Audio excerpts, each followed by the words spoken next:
Olá, bem-vindos a este novo encontro com a filosofia.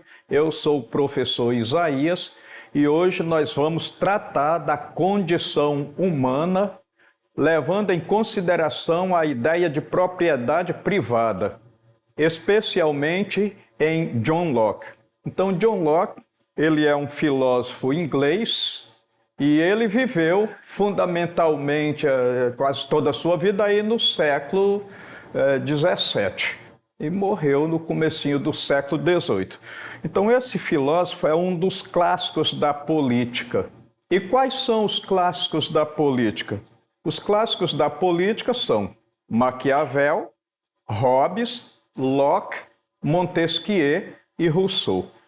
Agora, o Maquiavel ele não é considerado um contratualista. Os contratualistas, na verdade, são Hobbes, Locke, Montesquieu e Rousseau. De qualquer modo, Maquiavel ele vai dar início à política na modernidade. Na verdade, ele é o grande teórico, o primeiro teórico do absolutismo, mas ele tem uma peculiaridade, ele vai negar o direito divino de governar. Isso aqui é importante porque enquanto que o apóstolo Paulo escreveu lá na Bíblia que todo o poder vem de Deus, aí o Maquiavel ele achou que o poder é mentira, é falcatrua, é a arte de perdoar o pior inimigo e de condenar o melhor amigo, e isso não pode vir de Deus. Então ele vai dizer o seguinte: o poder pode ser tudo, menos divino. Ou seja, ele vai negar que, pelo menos, o poder político não vem de Deus.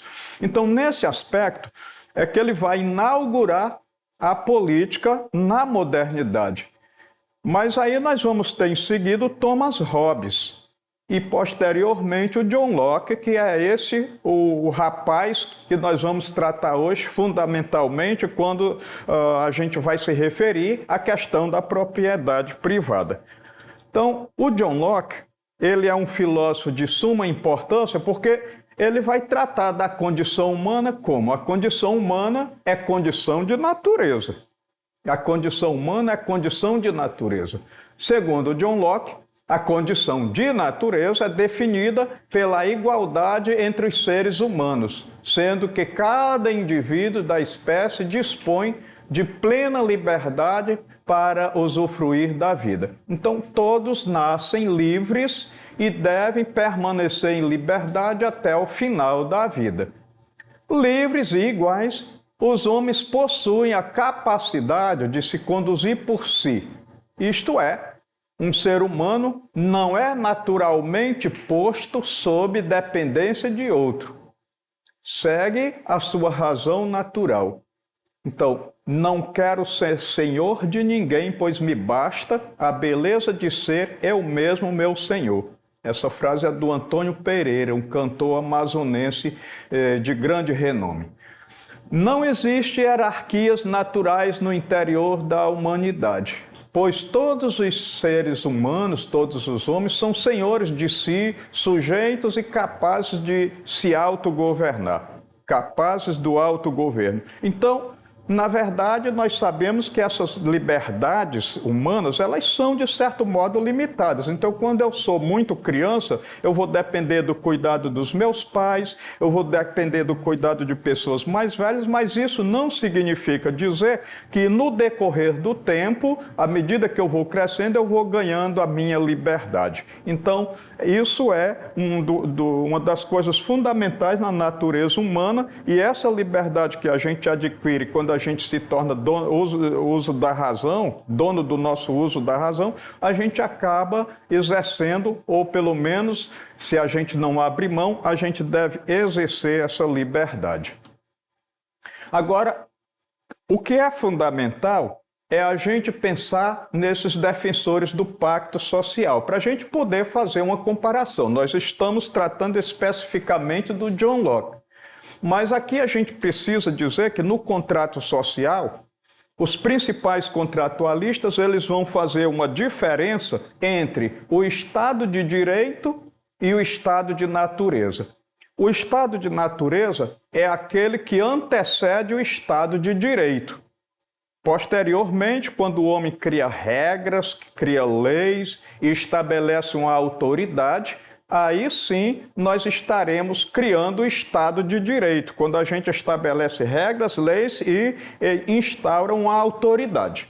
Aí nós vamos estar exercendo o Estado civil, o Estado de Direito, que é, na verdade, o que todos os contratualistas vão chamar de pacto social. Então, nós temos aí, em amarelo, o Estado de natureza, nos quadrinhos acima, e o Estado de Direito, o Estado civil, no quadrinho, nos últimos quadrinhos. Então, primeiro, nós estamos falando de Thomas Hobbes. Como é que é a situação do homem no estado de natureza, segundo Thomas Hobbes? O homem vive uma situação de caos e barbárie. O homem é lobo do homem. Essa frase a gente já escutou algumas vezes aí vida fora, mas muitas vezes a gente nem sabe qual é o autor. O homem é lobo do homem. É um pensamento de Thomas Hobbes que vai dizer que o estado de natureza é um estado de caos e barbárie. Agora, nós temos também o estado de natureza pensado pelo nosso Locke. No estado de natureza, a gente já tem direito à vida, à liberdade e à propriedade privada.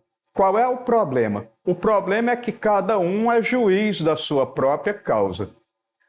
Aí nós temos logo em seguida o Montesquieu. Ele vai dizer que no estado de natureza, o homem é medroso e fraco. Por isso, no estado de natureza, a situação é de medo e fraqueza. E nós temos o Rousseau, que é o último dos contratualistas, que ele vai dizer que no estado de natureza o homem tem bondade, pureza, inocência, liberdade e tem uma vida natural, que é a vida ideal. Então esse é o estado de natureza de conformidade com cada um dos contratualistas. Aí nós vamos ter agora o direito civil, o pacto social, ou seja, o Estado de Direito.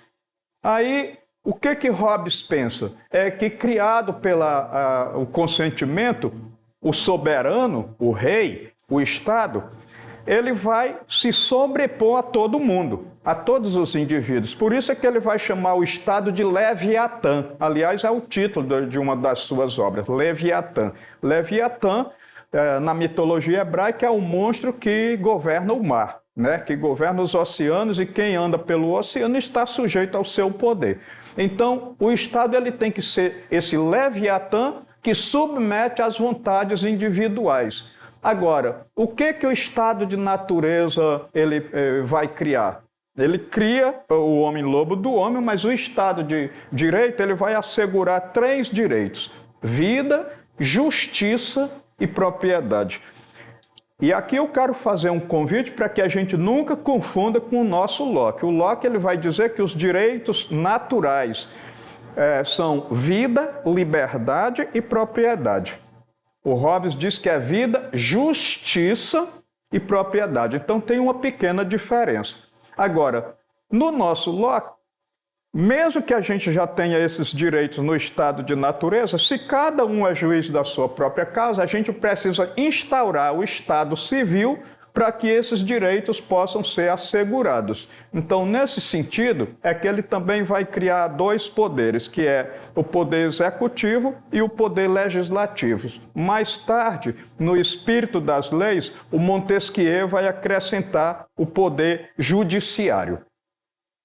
Agora, no Estado de Direito, no nosso Locke, vida, liberdade e propriedade. Mas aqui cabe uma outra discussão. Propriedade privada em Hobbes e Locke são a mesma coisa?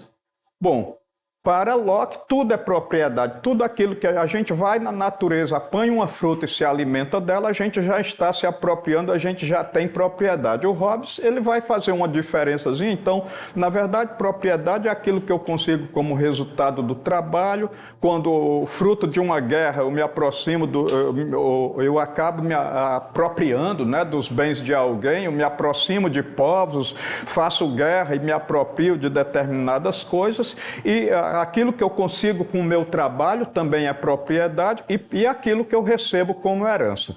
Porque no pensamento de Hobbes, se apanhar água numa fonte e beber é propriedade, um macaco também tem propriedade privada, porque o macaco também desce numa fonte e bebe água, assim como o homem faz. Então, o Hobbes ele vai, de certo modo, suavizar essa ideia de propriedade privada do nosso Locke. O Hobbes ele estabelece a propriedade como coisa que é produzida a partir do trabalho, da herança e por aí vai. Mas não é simplesmente eu chegar na floresta, apanhar uma fruta e me alimentar dela, que eu já tenha propriedade, porque sendo assim os animais também teriam propriedade.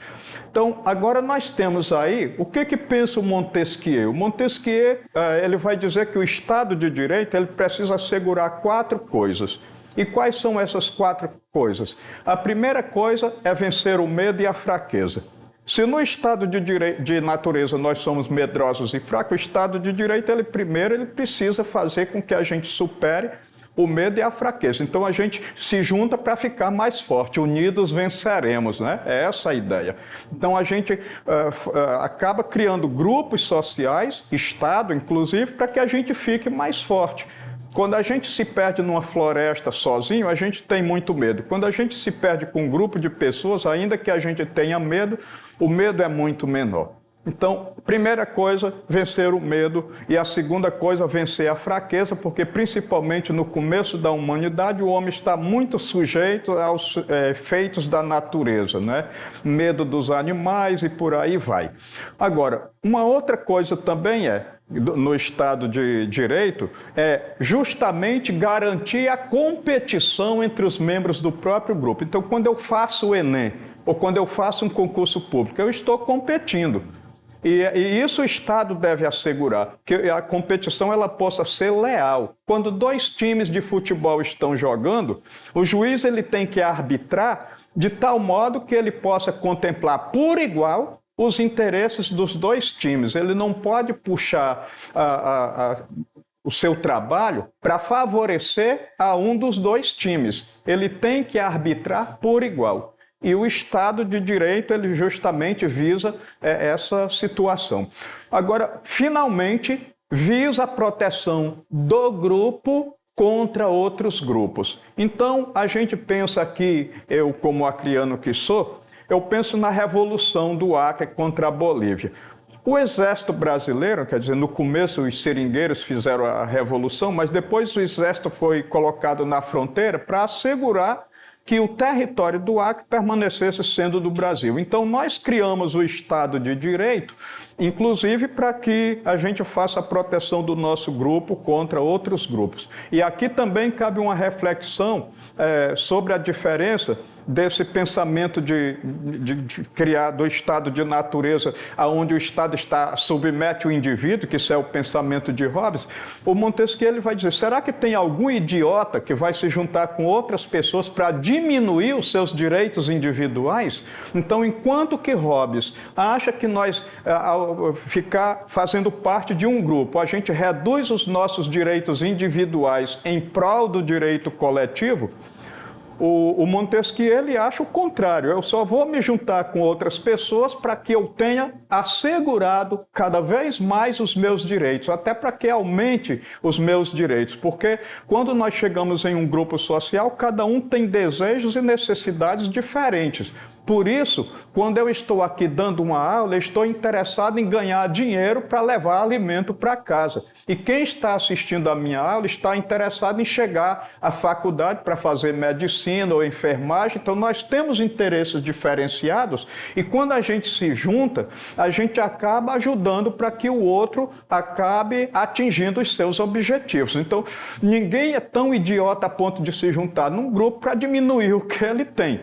E, de certo modo, a gente deve concordar com o pensamento de Montesquieu. Já o Rousseau, no Estado de Direito, ele diz que esse Estado ele vem garantir a propriedade privada, mas essa propriedade privada gerou conflito, o conflito gerou guerra e essa guerra gerou a necessidade de criar um Estado de Direito. A propriedade privada é uma coisa boa? De jeito nenhum. A propriedade privada é a maior desgraça que o homem já inventou. A propriedade privada criou a desigualdade, a propriedade privada criou os conflitos, a propriedade privada gerou a guerra, só que ela agora passou a ser um mal necessário. Ela está aí e veio para ficar. Por isso, nós precisamos criar o Estado de Direito para assegurar tudo que a gente já conquistou depois que a humanidade ficou corrompida, porque ele diz que o homem nasce bom, a sociedade o corrompe. Então, é nesse aspecto que a sociedade corrompe como alguém, de forma muito ingênua, criou a propriedade privada. E essa criação da propriedade privada é o que levou a todos esses conflitos que vai depois gerar a necessidade da formação do Estado civil, do Estado de Direito. Então, Locke defende o direito à propriedade, sobretudo baseado no justnaturalismo, que é o direito natural. E isso vai ser, de certo modo, conquistado a partir da nossa capacidade de trabalho. Da mesma forma, acredita que o contrato social é firmado livremente pelas partes. Então, o surgimento do Estado para Locke ocorre para haver garantia desses nossos direitos naturais. Então, o que é isso? Vida, liberdade e propriedade. Já nascemos com tudo isso. Mas como cada um é juiz da sua própria causa, a gente precisa criar o Estado civil para assegurar. Ele entende por propriedade corpo, vida, liberdade, propriedade privada, tudo que constitui, para o autor, nossos direitos naturais, inclusive o direito de apanhar alguma fruta na floresta para se alimentar ou de descer a uma fonte para beber uma água e matar a sede. Agora, a naturalização da posse, feita pelo teórico, influenciou de maneira característica o liberalismo burguês. Locke compreende o contrato social como uma possibilidade de amenizar a violência, a invasão, a soberania da propriedade privada. Quer dizer, todo mundo é bonzinho, mas sempre tem um gaiato que vai invadir a tua casa para roubar a televisão ou algum outro objeto, e o Estado tem que reprimir esse tipo de atitude. Porém, diferentemente de Hobbes, Locke acredita ser essencial um Estado dividido e a garantia da obediência civil e também da população reagir, de ter rebelião. Então ele vai, assim, diferente do Hobbes, que diz que o Estado é um leviatã e tem que submeter às vontades, ele vai dizer que quando um governo não está defendendo os direitos naturais, ele pode ser questionado. O grupo pode praticar rebeldia contra ele. Agora, John Locke foi um dos primeiros a defender o liberalismo. Sua obra, segundo o Tratado do Governo Civil, nessa obra ele propõe a substituição do absolutismo por uma relação contratual entre governo e povo, pré-estabelecidos por um conjunto de leis que ficou conhecido como Constituição. Então, a Constituição, como nós entendemos na atualidade, foi uma proposta de John Locke inicialmente. Aliás, a Constituição dos Estados Unidos é toda ela baseada em Locke. Para ele, o Estado não determina a religião. O Estado tem que ser laico e cada indivíduo procura a religião que melhor lhe convém. Então, como nós já falamos, ele é pai do liberalismo, mas ele é também o pai do empirismo. Então ele vai dizer que a mente humana é uma tábula rasa e quando nós nascemos, nada tem escrito na nossa mente. Nós vamos aprender as coisas pelas sensações, pelos 5 sentidos: visão, audição, tato, paladar e olfato. Então, esses 5 sentidos que captam as coisas que estão na natureza, que captam aquilo que estão ao nosso redor, é que vão ajudar a gente a processar uma reflexão, que só pode ser feita a partir desse contato. Então ele vai negar, ele vai criticar as ideias inatas, não é? Do René Descartes, que dizia que quando nós nascemos, nós já nascemos com algum tipo de conhecimento que é produzido através da razão.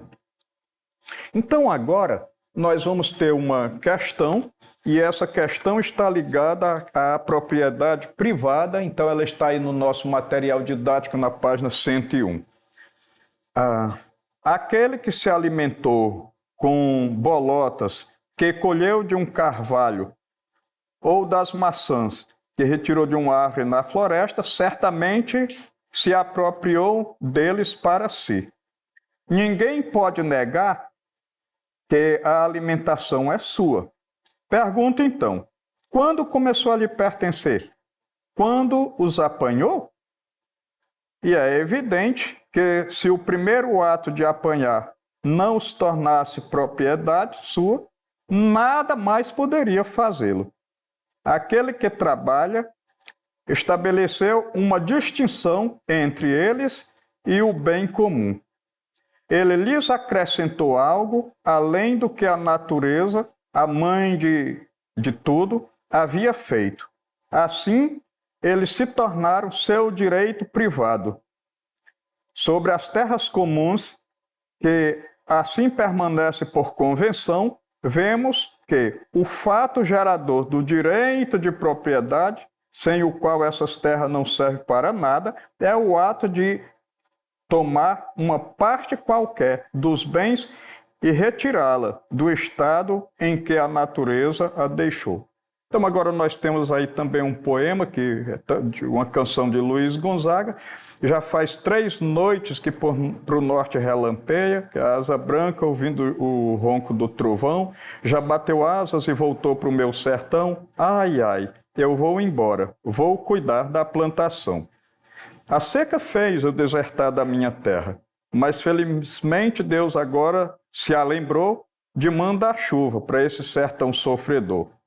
Sentido a chuva, me recordo de Rosinha, a linda flor do meu sertão pernambucano. E se a safra não atrapalhar meus planos, que há o seu vigário, vou casar no fim do ano. Então aí nós temos essa canção, né, do Luiz Gonzaga e o texto de John Locke acima. Então agora nós temos a seguinte questão: marque a opção cuja afirmativa serviria como uma mesma interpretação filosófica para ambos os textos. Então, o que temos aí?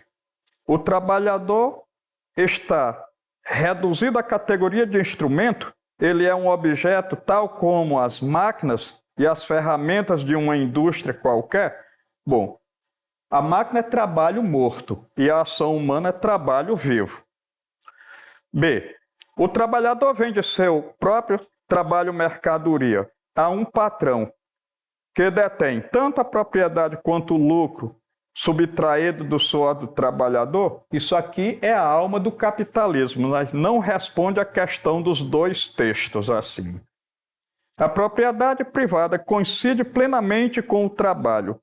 Ela é a consequência necessária da produção cujas mercadorias escapam plenamente ao arbítrio do trabalhador. Não porque a propriedade privada e o trabalho não são exatamente as mesmas coisas. O operário em questão não produz um objeto para o seu uso pessoal direto, para consumi-lo. Ele não cria um produto, mas uma mercadoria que, por sua vez, satisfaz uma necessidade social qualquer. Eu quero lembrar que, como a gente já disse na aula anterior, toda mercadoria é antes um produto.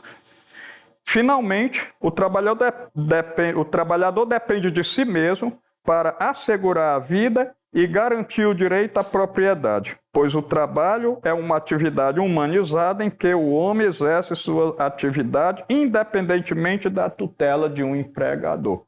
Então, nós temos aí como a resposta verdadeira a letra E. E essa, sim, serve para juntar a ideia principal dos 2 textos.